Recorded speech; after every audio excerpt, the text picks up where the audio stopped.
Стук крымско-татарской деревянной обуви в музее – явление редкое. С музыкой и танцем открывается выставка «Бахчисарай. Путь к истокам». Эльдар Гусенов – художник-керамист. В выставочных залах увидел керамический сосуд времен Крымского ханства. Говорит, для профессионала это ценный предмет. Здесь собрана уникальная коллекция, и каждый экспонат он имеет определенную ценность.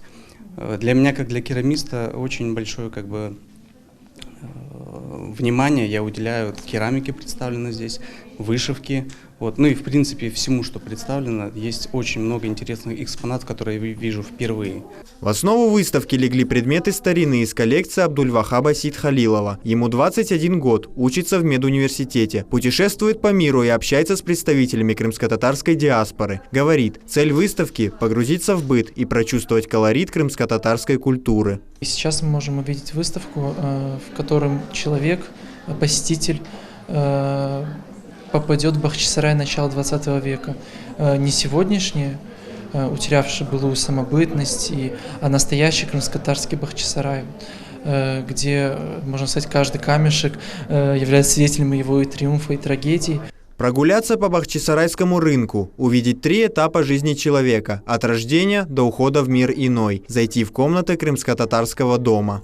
Особый интерес вызывает серебряный зарф, подстаканник. Ему несколько сотен лет. Национальные костюмы воссозданы на основе акварели Нины Жаба. Художница приехала в Крым в 1906 году. Приехала всего лишь на месяц-полтора на этюды, но получилось так, что вся оставшаяся жизнь ее была связана с Бахчисараем. Ее работы поражают глубоким проникновением в быт крымских татар, и не просто в быт, а проникновением в душу, в какие-то вот эти вот тонкие особенности, которые можно, глядя на картину, ощутить только душой.